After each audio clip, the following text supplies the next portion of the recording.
Happy Father's Day, everyone. How's it doing? I felt like I should raise my hand as a visitor today. I feel like it's been so long. If you follow me on Facebook, you know I've been out and about for 3 weeks, and so it's just good to be home. It's good to be home. And I guess today I'm going to share not only an outer journey, but I'm going to share with everyone. I think I'm really called to share with an inner journey. If I really would describe, these past 4 weeks, let's say, since May, maybe April, Easter, let's say. If I really would describe, I choose to be honest with everyone and share with you, it's been an emotional roller coaster for me. I was, 3 weeks ago, only 3 weeks ago from yesterday, I was at a very good friend of mine's wedding in Tallahassee, Pastor Eric Thomas and his bride, Karaya. And it was just such a wonderful time. I drove to Tallahassee, and beautiful, beautiful thing to be a best man in a wedding, to stand next to a man and a woman who make that decision to commit their life together. And we all pray for them because between the two of them, they have 8 kids. And so they're 2 up from the Brady bunch. So, Eric, Karaya, I'm praying for you. And then sadly enough, it's like 6 days later, I was just, out in Davie, and we had to bury our member, our family, 22-year-old young man, Sky Ruddick. You may have seen the story on Facebook. He instantly died in a car accident when visiting his mother, California, in May. And his family attends there. You'll always see them in the back prayer room. His stepmom, his 6 brothers and sisters. And it was open casket, and, it was an honor. It was a challenge. It was beautiful, and it was devastating to hold his 5-month-old baby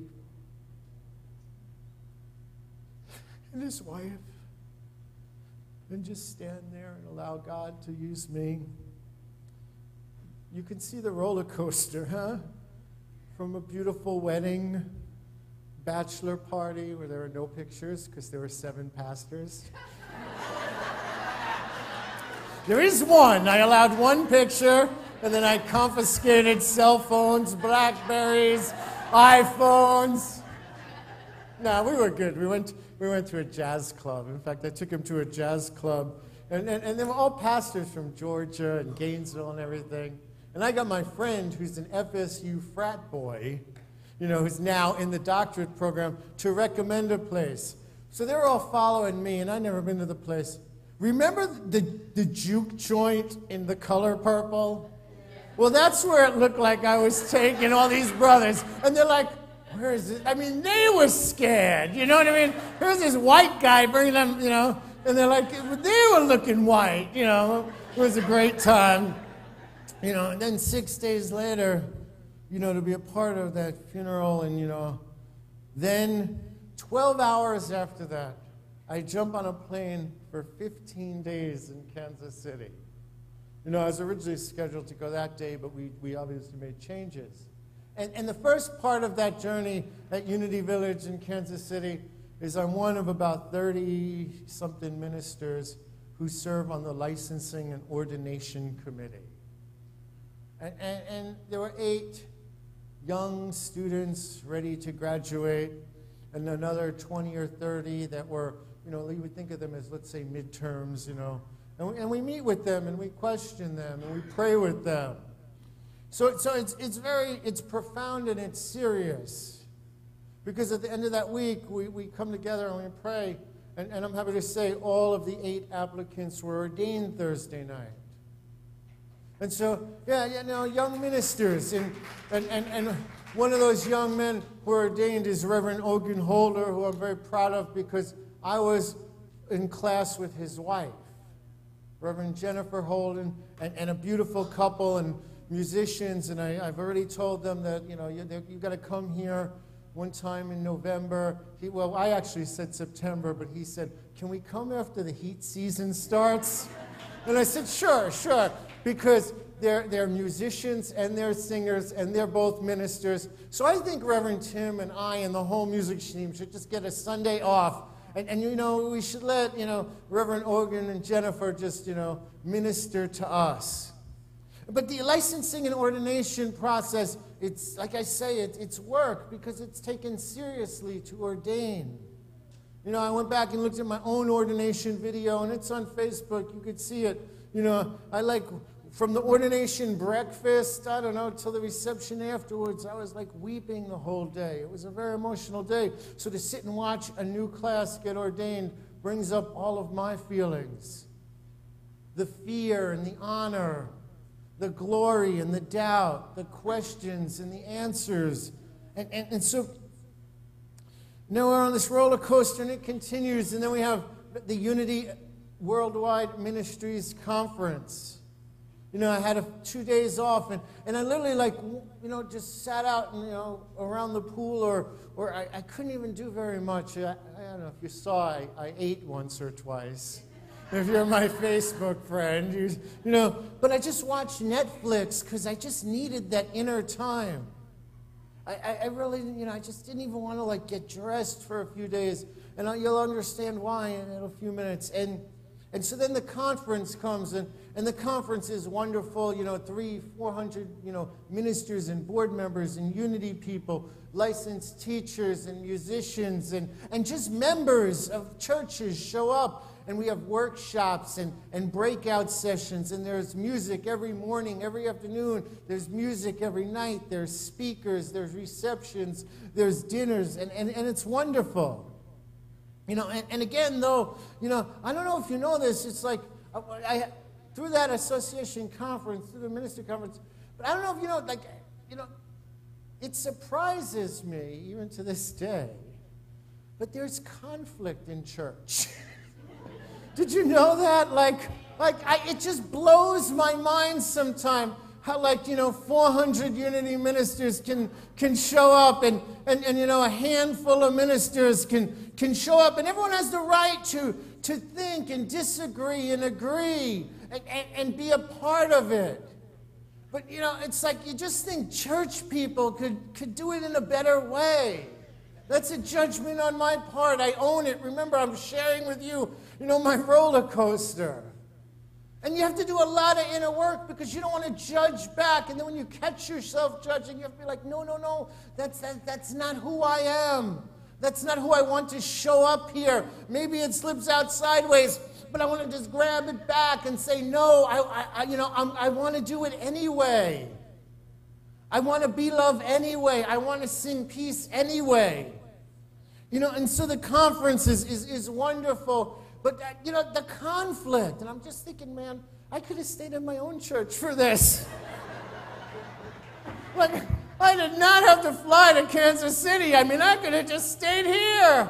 You know, y'all know what I'm talking about, right? And you know, you got the letters. And so, you know, and then the banquet was, you know, we have a banquet, and it's, you know, wonderful and everything. And I will share with you. Your minister, you know, I'll share with you, Cindy, is like, you know, the banquet, we have music, we have dinner, dining, and dancing.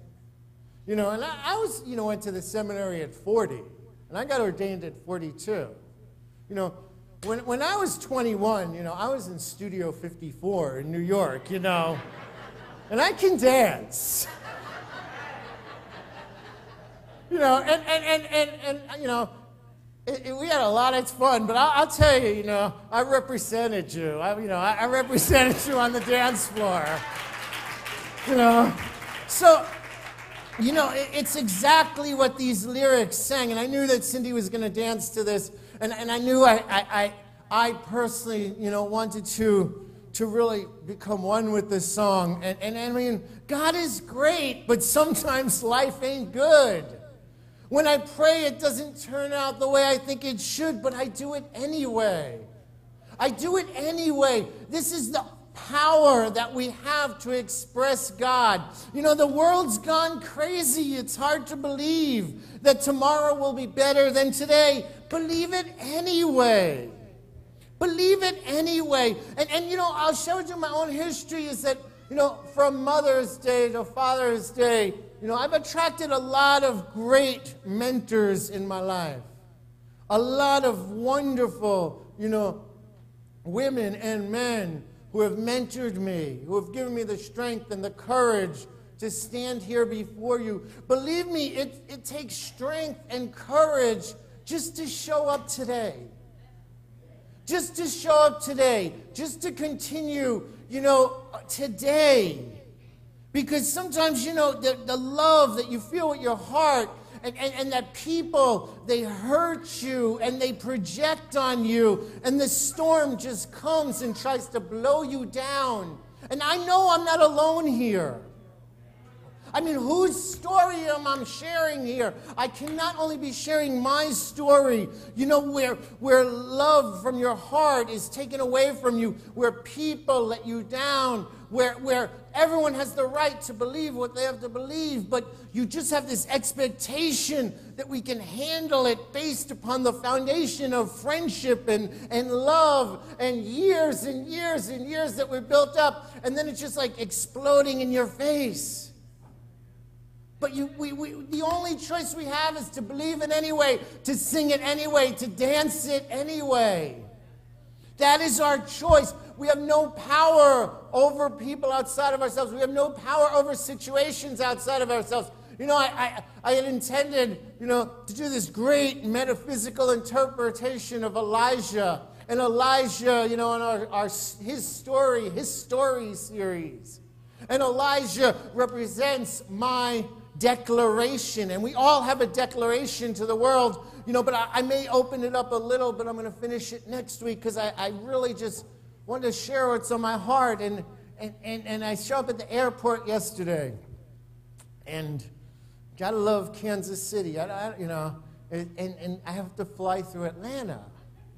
And I don't know what happened in Atlanta yesterday. I guess there was a little rain or something. There was a little storm. So we get on the plane at 4:30, and it's only about an hour and 45 minutes from KC, Kansas City, to Atlanta, and then another hour and a half from Atlanta to Miami, to Fort Lauderdale. And so we get up on the plane, and we're taxiing, and we're like number 2 to take off. And the captain says, well, we got to turn around. They just closed Atlanta Airport. Yeah, and then he goes, it'll probably be about 15 minutes. He's like, well, 2.5 hours later, we're sitting on the plane, number 2, to take off, and we finally take off. And so I just said, oh, great, I'm going to work on my little metaphysical interpretation. I was surrounded by children. Under the age of 4, including twin boys who are 18 months old.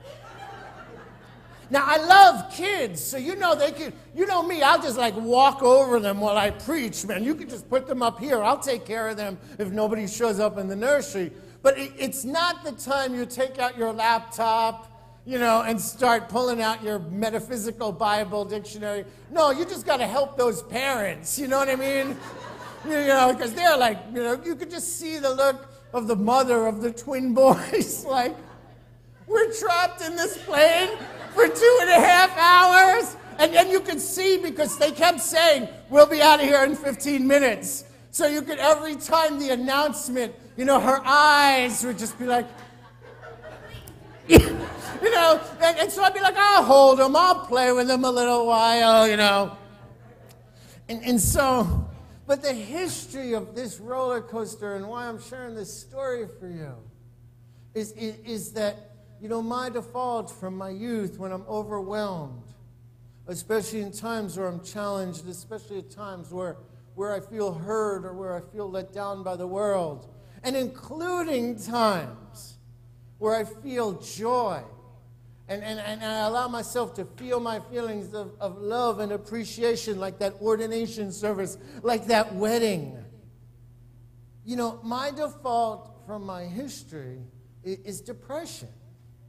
And it's clinical. It's not mental. It's clinical. You know, from the time I was in my late 20s all the way till, I entered the seminary, I was on medication. And there's nothing wrong with taking medication when you have a chemical imbalance that took your whole life to build up, your whole, youth to build up, your teen years to build up. And so, with all of this ups and downs, I just needed that time to process. And in a way, it was exacerbated because it's the hardest time of the year for me is probably from Mother's Day to Father's Day. The two hardest Sundays of the year for me to get up and teach are probably Mother's Day and Father's Day. And I always have to get up early in the morning and remind myself of the loving relationships that God has put in my life. Remind myself of men like Reverend Ken Williamson, who passed away but lives in my heart forever. Like James Trapp, like men who just accept and love me for who I am, and the women too that I could just list. Many of you are here today. But I always have to watch out, because when I'm overwhelmed and I'm feeling my feelings and emotions are showing, it's like a circuit breaker that trips, and all of a sudden I find myself, in that state of depression, and I know how easy it is to pull you in. And I pull myself out by singing, by dreaming, by loving, by dancing. With the key to healing depression, unfortunately, is to fake it till you make it. To never allow yourself to be alone more than like a day or two. Take that quiet time, but then call someone up and say, I'm in this dark night of the soul, and allow them to force you out. And that's why the interesting and the irony is that Elijah the prophet is a biblical example of depression. And I had planned this talk, 2, 3, 4 months ago, when I put out the whole series. And Elijah is that ancient Israelite prophet early on. And you know him, he's the miracle worker who went to the widow whose sons were going to be sold up into slavery and told her to gather all the containers you can and lock yourself in your house, lock yourself in your consciousness, and pour, and the oil flowed until they ran out of containers. You see, the opportunities in our life flow until we run out of a place in our mind to simply believe them, to dance them, to sing them, and to do it anyway. And he was that great prophet, if you remember, when there was a drought for 3 years and there was famine in the land. He went and used the power of his voice and his spoken word and his simple presence to bring down rain. He was a great man of God. He was the man, if you know, and this is what I'm going to talk about next week, that killed the 150 prophets of Baal and brought down, the blessing or the power of the Lord. But after all this big success and all these wonderful healings and miracles and truth, he's running from Jezebel and Ahab, and he's in a cave. And he won't eat and he won't drink, and he's sitting under a tree all depressed. And this is our ability. Our ability is in those moments to simply live the dance. To declare, I'm going to heal this anyway. I'm going to move forward anyway. I'm going to embrace that dream anyway. I don't care what my past said. I don't care what my parents told me. I don't care what people around me said. I'm going to get that degree anyway. I'm going to learn that instrument anyway. I'm going to sing that song anyway. I'm going to light my light anyway. Because one thing we all know in this church, for those of you who come back, it doesn't matter about the conflict. It doesn't matter about the challenge. What matters is am I going to show up as a positive, optimistic declaration? And what we declare is not with our words, and it's not with our mouth. We have an energy to declare, yes, God, yes. Yes, I come to church. Yes, I take the classes. I sit in on the prayer circles. Yes, I pray the prayer, but I'm going to do it and move forward anyway. I'm not going to put all the obligation or all the responsibility on someone else to make my life right. I'm going to co-create my life. Some of us know a positive, optimistic declaration can change every outcome. We all have our testimony, and I'm living testimony of it. Believe me, church, it is a miracle that I stand before you today after these past 3 months. It is a miracle. I have a contract that goes for another 4 years. I honor this contract, and every time I feel like walking away, I have 130 of you. I can look on Facebook, and I can see Judy, and I can see Donna, and I can see Mildred, and I can see Tim. I can go and review a video, and I can hear Paulo, and I can watch Cindy. I can pick up the phone, and I can call Ayana, and I can call Judy. But believe me, Elijah's story, it's all of our stories. And in and as each one of us is a quality of God that sees us through when we make that declaration. See, it's so easy to be sinking in overwhelmed sadness, especially today. I don't know what your prayer is, but pull out a prayer request. I don't know if it's financial. I don't know if it's a relationship. But when you add some perspective to the suffering that's going on in the world today, you should be able to look in the mirror and say, my God, thank you, God, I'm so blessed. You see, last night in that airport, I got out of the plane in Atlanta 2.5 hours late. My connecting flight left. And it was 10 o'clock, and they said, oh, you got to go wait at the help desk, and they'll help you, get a hotel for the night. And I thought to myself, ooh, I am not spending the night in Atlanta. God, I thought to myself, calling Reverend Tim and calling, Board President Andrew and saying, oh, guess what? I've been gone 3 weeks. Maybe we could do it through Skype. That was the best idea I had. And so what I did is I'm standing. Have you ever been to Atlanta? The airport is insane. The airport, I don't know, it's like terminal A, B, C, D, T. Like that shows how they think up in Atlanta. And I love people, all right, I love people in Atlanta. I love their food, I love their music, I love me some Atlanta, but A, B, C, D, T. Okay, and so there's 10,000 people that miss their connecting flight. Okay, because all the flights weren't allowed to fly in, but as soon as the weather got better, all the empty flights must have left. So I stood there and I closed my eyes and I just on this line, and there's a few thousand people ahead of me on this line. And I just say, God, man, I cannot miss work tomorrow. But if it's, if that's what it is, I'm just sleeping in this airport, and I'll take, a 6 o'clock flight, and I'll show up in my airport clothes looking all ugly, I'll put on a hat, And I said, so I just released it to God, and I realized there's 6, 7 o'clock flights. I'll be here by 10 o'clock, I may not be the prettiest, but I'll be here. You'll just be happy to see me, right?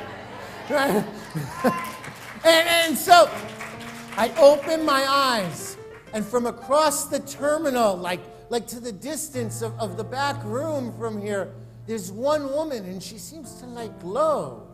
And she's not in a window, and she's not at customer service, but she's way down there. And I step out of my place in line, number 1,000 out of 10,000. So I'm giving it up to God now, man. I'm out of my line. If I go back on that line, they're probably still on that line right now. And I walk up to her, and I'm like, ma'am, I don't know if you could help me. I've been out of town 15 days. I said, I have to work tomorrow at 8 o'clock.